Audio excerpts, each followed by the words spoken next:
Les saludo en el precioso nombre de nuestro Señor y Salvador Jesucristo. Estamos estudiando un maravilloso libro que es el deseado de todas las gentes.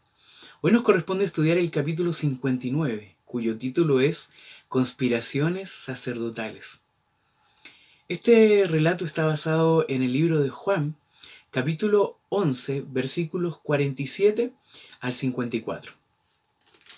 En primer lugar, ¿qué es una conspiración? Dice que una conspiración es un acuerdo secreto entre varias personas con el objetivo de derribar el Estado o con vista a atentar contra la vida de una o más personas. ¿En qué habrá consistido esta conspiración de la que vamos a hablar hoy? ¿En qué contexto estará esta conspiración? ¿Contra quién se estará conspirando en esta oportunidad? Eso es lo que vamos a estudiar en esta tarde. Vamos a dar lectura en la palabra de Dios y vamos a contextualizar un poquito acerca de por qué viene esta conspiración, qué es lo que provoca estas conspiraciones y quiénes son los que conspiran. Vamos a leer en Juan capítulo 11 del versículo 43 en adelante. Dice así: Y habiendo dicho esto, clamó a gran voz: Lázaro, ven fuera.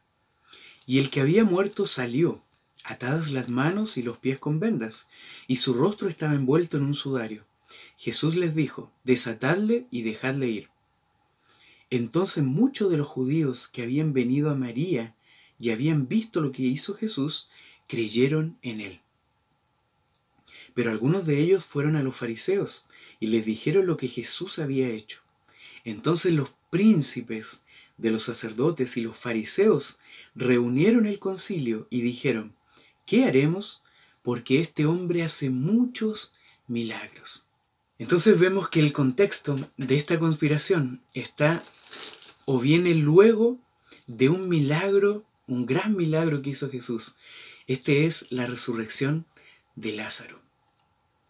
Esta es la evidencia más grande que Dios, en su infinita misericordia, en su infinito amor, estaba dando a la nación judía para que se arrepintieran y aceptaran a Jesús como el Mesías. Esta era una demostración del poder divino de que toda persona dotada de razón y con una conciencia iluminada podía comprender que realmente Jesús era divino y era el Mesías. Este milagro que debió haber convencido a todos de la divinidad de Cristo y que debió haber causado alegría en todas las personas que estaban ahí, lamentablemente no lo fue así. En algunos causó mucho gozo y mucha alegría, pero en otros causó odio. Muchos se pusieron furiosos por este milagro que hizo Jesús. ¿Por qué aconteció eso? ¿En quiénes pasó esto? Ahora ya vamos entendiendo un poquito más de que la conspiración era en contra de Jesús. La conspiración era en contra del autor de la vida. Aquel que había dado vida, ahora estaban conspirando contra él para quitarle la vida. Ahora, ¿quiénes son los que conspiraron contra él? La Biblia nos dice, la palabra de Dios, en Juan capítulo 11, verso 47, entonces los príncipes de los sacerdotes y los fariseos reunieron el concilio y dijeron: ¿Qué haremos? Porque este hombre hace muchos milagros. Hermanos, como Betania estaba cerca de Jerusalén, las noticias le llegaron muy rápido a los sacerdotes. Y estos sacerdotes que ya tenían odio hacia Jesús, dice que su odio se intensificó con esta noticia. Habían rechazado todas las pruebas menores de la divinidad de Cristo y ahora este nuevo milagro no hizo sino enfurecerlos más. ¿Saben qué les causaba también mayor incomodidad? Era que no podían refutar este gran milagro que Jesús había hecho.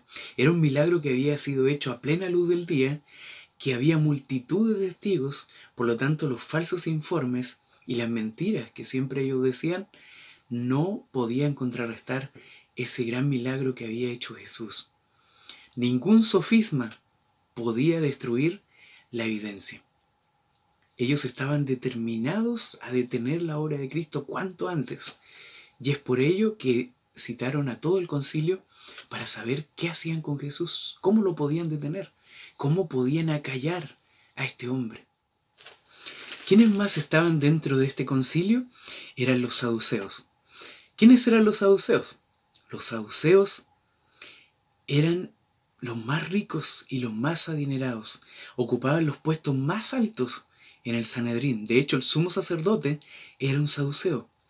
Los saduceos estaban más relacionados con la política que los fariseos. Y hasta ese entonces, los saduceos no habían mostrado una malignidad tan grande como la de los fariseos hacia Jesús. Como que no estaban ni a favor ni en contra de lo que hacía Cristo. Como que les daba lo mismo.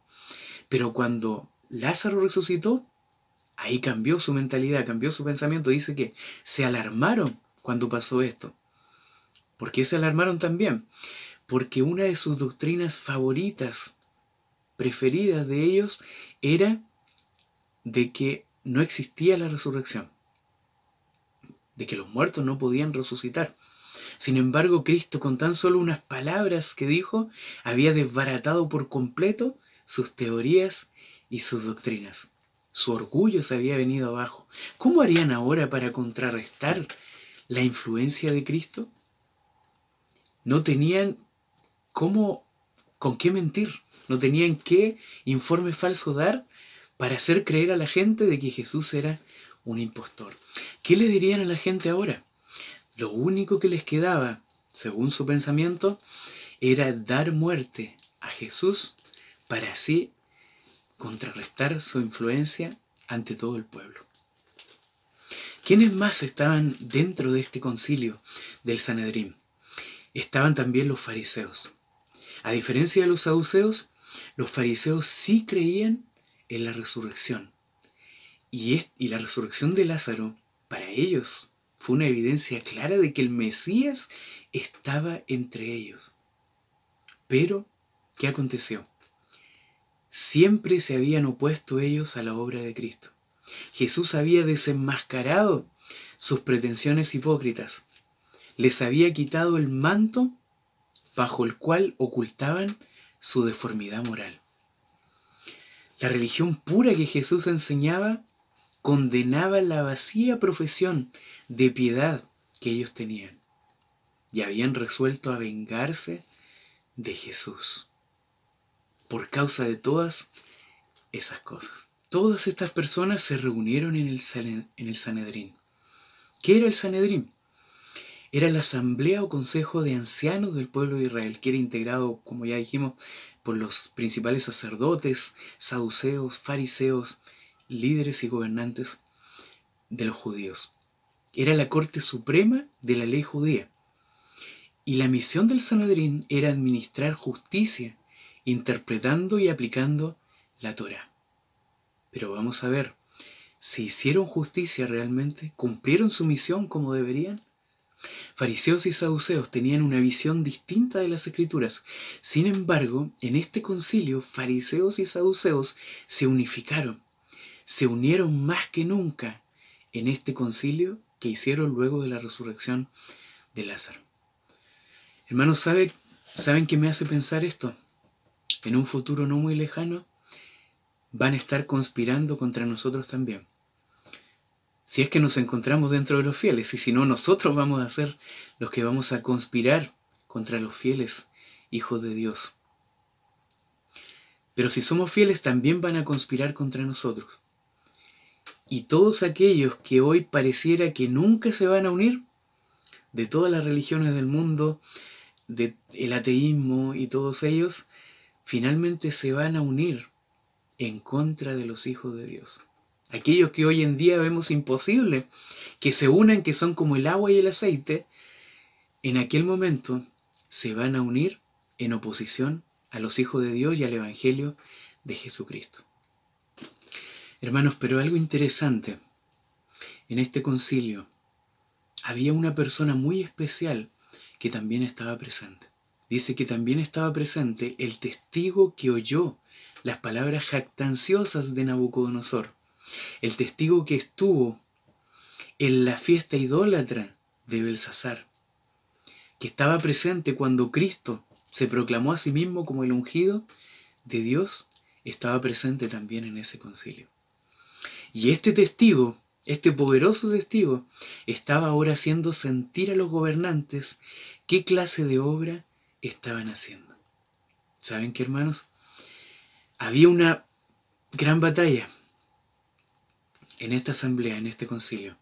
Por un lado estaba el Espíritu Santo, con todo su poder de convicción del pecado, tocando las mentes y los corazones de las personas ahí presentes.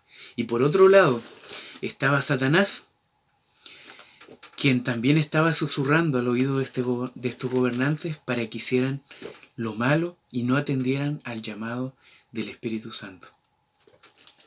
El Espíritu Santo comenzó a traer a la memoria de los líderes judíos todo lo que había hecho Jesús, todas sus obras, desde niño. Recordaron esa escena en que a los 12 años Jesús estaba de pie ante los doctores de la ley, haciéndole preguntas que los dejaron asombrados. Todo esto le vino a la memoria a los sacerdotes, a los fariseos, a los saduceos. El milagro recién realizado daba testimonio de que Jesús no era sino el Hijo de Dios. Las escrituras del Antiguo Testamento concernientes al Mesías, al Cristo, ahora resplandecían en su mente con su verdadero significado. Hermanos, el Espíritu Santo estaba trabajando en ellos. Dios quería salvarlos con todo su corazón. Dios quería y anhelaba salvar al fariseo, al saduceo, a los sacerdotes, a los gobernantes, a todos los que estaban en ese concilio. Y el Espíritu Santo estaba haciendo una obra poderosa, recordando y trayendo de manera fresca a su memoria todos los acontecimientos de la vida de Cristo. Hermanos, dice que todos estaban perplejos y turbados, no sabían qué hacer. ¿Qué haremos?, dijeron. Había división en el concilio. Habían algunos que decían que había que atentar contra Jesús y otros que no, otros que decían que no, tenemos que ser cautelosos.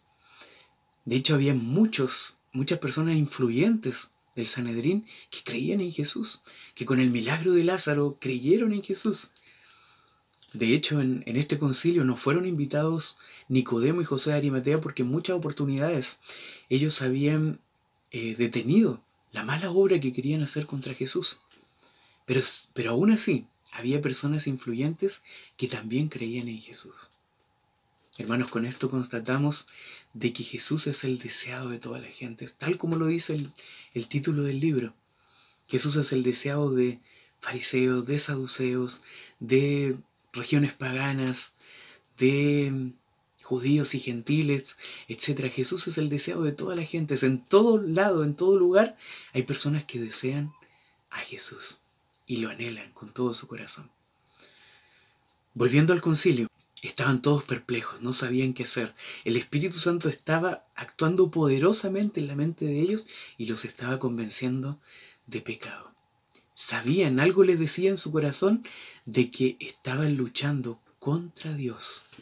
Cuando estaban en ese momento perplejos y no sabían qué hacer y parecía que estaban cediendo al Espíritu de Dios, a las influencias del Espíritu de Dios, se levanta alguien en el concilio. La máxima autoridad del concilio se pone de pie. En ese momento era Caifás. ¿Quién era Caifás? Era el sumo sacerdote. Era el líder supremo. Era un hombre orgulloso y cruel, dice, despótico, intolerante. Dentro de sus familiares se encontraban saduceos temerarios, intrépidos, atrevidos, llenos de ambición y de crueldad, ocultas bajo un manto de justicia externo. Caifás venía supuestamente con la solución a los problemas. Dijo lo siguiente: vosotros no sabéis nada, ni consideráis que nos conviene que un hombre muera por el pueblo y no que toda la nación perezca. Esta era la solución de Caifás, hermanos. Es mejor que muera un solo hombre antes de que toda la nación fuera destruida. Según Caifás, aunque Jesús fuera inocente, debía ser quitado del camino. ¿Por qué? Porque Jesús atraía a todo el pueblo a sí mismo y menoscababa la autoridad de los gobernantes. Él era uno solo y era mejor que muriese antes de permitir que la autoridad de todos ellos fuera debilitada. En caso de que el pueblo llegara a perder la confianza en sus gobernantes, el poder nacional sería destruido, según lo que decía Caifás. Caifás afirmaba que después de este milagro, los adeptos de Jesús iban a causar una revolución. Y esa revolución iba a atraer a los romanos, y los romanos les iban a quitar sus honores y los altos puestos de los cuales se lisonjeaban hoy en día. Abolirán nuestras leyes y nos destruirán como nación. ¿Qué valor, decía él, tiene la vida de este Galileo en comparación con la vida de una nación? Si él obstaculiza el bienestar de Israel, ¿no se le presta servicio a Dios matándole? Imagínense las palabras del sumo sacerdote, aquel que debía hacer justicia por medio de ese concilio, estaba diciendo esto. Aunque Jesús sea inocente, más vale que muera él antes que toda la nación. Mejor es que un hombre perezca y no que toda la nación sea destruida. Hermanos, Caifás, sin querer, estaba profetizando de que Jesús iba a morir por toda la nación, y no solo por toda la nación, sino por todo el mundo, justamente para que nosotros no perezcamos. Hermanos, esto mismo va a suceder con nosotros en un futuro próximo. Se dirá de nosotros quién es ese pequeño grupo de fanáticos que se atreve a oponerse a lo que todo el mundo está aceptando, que es la adoración del domingo. Tenemos que acabar con ese pequeño grupo de fanáticos para que cesen las plagas y dejen de caer los juicios de Dios a la tierra. Eso se va a decir, hermanos, se va a repetir la misma historia. Así como decían, ¿quién es este Galileo? Es tan solo un Galileo, mejor que muera. ¿Quién es este pequeño grupito que se atreve a oponerse a las leyes de todo el mundo? Es mejor que ellos mueran antes de que todo el mundo perezca. Se va a decir exactamente lo mismo de nosotros y se nos va a acusar injustamente, aún siendo inocentes. Caifás proponía salvar a la nación culpable, no de la transgresión, sino en la transgresión, a fin de que continuara el pecado, que era lo opuesto a lo que Jesús quería. Jesús iba a morir por toda una nación, pero para librarnos de la transgresión, librarnos del pecado, no continuar en él. Como les decía, hermanos, por un lado estaba el Espíritu Santo haciendo todo lo que podía para salvar a aquellos hombres, y por otro lado estaba Satanás utilizando y dominando al mismo sumo sacerdote para que todos eligieran dar muerte a Jesús. Satanás se esforzaba por dominarlos por completo. Y les traía cosas a la memoria también a ellos. Insistía en los perjuicios que ellos habían sufrido por causa de Cristo. Cuán poco Jesús había honrado la justicia de ellos. Cristo presentaba una justicia mucho mayor que debían poseer todos los que quisieran seguir siendo hijos de Dios, que no coincidía con las creencias de ellos. Jesús no tomaba en cuenta sus formas, sus ceremonias. Él había animado a los pecadores a ir directamente a Dios, como un Padre misericordioso. Había rehusado reconocer la teología de las escuelas rabínicas también. Había desenmascarado las malas prácticas de los sacerdotes y había dañado irreparablemente su influencia. Había menoscabado el efecto de sus máximas y tradiciones, declarando que aunque hacían cumplir estrictamente la ley ritual, aún así invalidaban la ley de Dios. Satanás le traía todo esto a la memoria a los que estaban en ese lugar. Hermanos, ¿qué decidió finalmente el concilio? Lamentablemente, la mayoría de los que estaba ahí aceptó el consejo de Caifás como que fuera la misma palabra de Dios, con excepción de algunos que no se atrevieron a decir cuáles eran sus convicciones.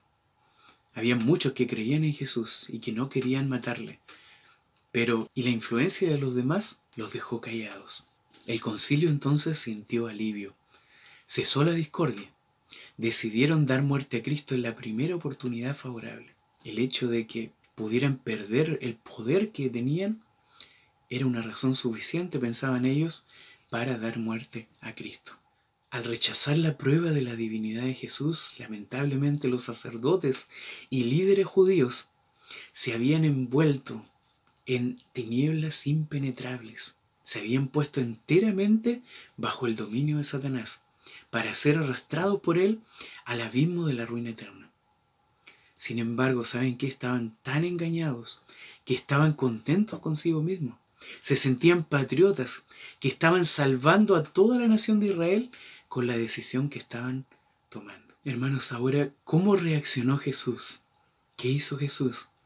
Jesús sabía de las malas pretensiones de los sacerdotes, sabía de sus conspiraciones, sabía que querían matarle muy pronto.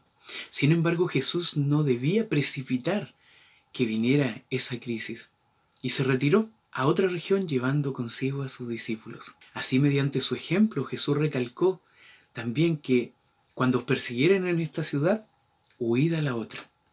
Hay un amplio campo de trabajo por la salvación de las almas. Y a menos que la lealtad de Jesús lo requiriera, los siervos del Señor no debían poner su vida en peligro. Yo me pregunto cómo se habrá sentido Jesús al conocer los pensamientos y el corazón de los líderes judíos que habían decidido matarle. ¿Cómo sería la tristeza del Salvador al saber que aquellos que él procuraba salvar y que había venido a dar la vida por ellos, ellos querían darle muerte a él? Yo creo que nos cuesta poder imaginarnos, nos cuesta el poder saber qué pasaba por la mente de Jesús.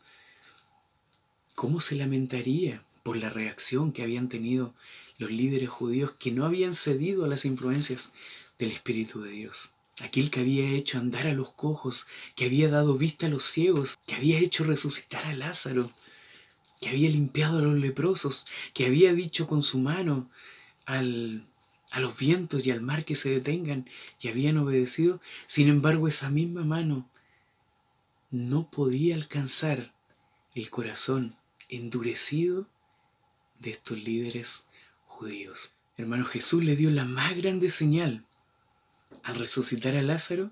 Sin embargo, esa señal la rechazaron y no creyeron en ella. Situándonos en el contexto actual, hay una clara señal que estamos viviendo en la actualidad de que Jesús viene pronto. La pandemia, todo lo que estamos viviendo es una clara señal de que Jesús está a las puertas.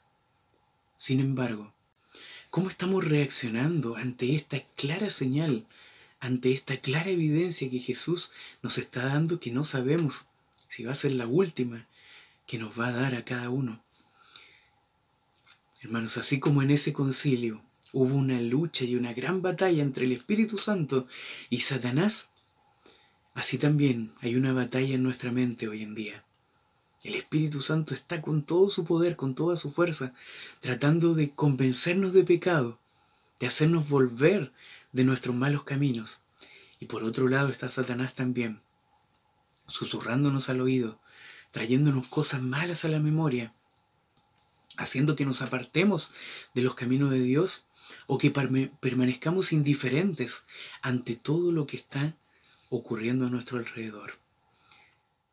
El Espíritu Santo nos dice: arrodíllate, ora a Dios, estudia la palabra de Dios. Sin embargo, Satanás nos está diciendo a nuestra mente: ¿para qué te vas a arrodillar? Si estás cansado, has hecho muchas cosas en el día, mejor acuéstate nomás. ¿Para qué vas a estudiar la palabra de Dios? No, mira, tienes que trabajar, empezar a trabajar temprano, así que por hoy no leas la Biblia, es más importante tu trabajo. Y así sucesivamente con tantas cosas. El Espíritu Santo diciendo: no peques, no hagas esto, mira, recuerda la ley de Dios, recuerda la predicación de tal hermano. Y por otro lado, Satanás: no, mira, aprovecha que estás en tu casa, aprovecha de entretenerte mirando películas, pasarla bien, pasar el rato, entretenerte lo máximo que puedas. El día sábado, levántate tarde, quédate acostado. Ni siquiera estás obligado a ver la escuela sabática, ya que nadie te está viendo si tú realmente estás participando, ¿no?, de la escuela sabática. Aprovecha todo lo que no podías hacer antes, aprovecha de hacerlo ahora. Aprovecha de disfrutar, de relajarte, de pasarla bien, de descansar, etc.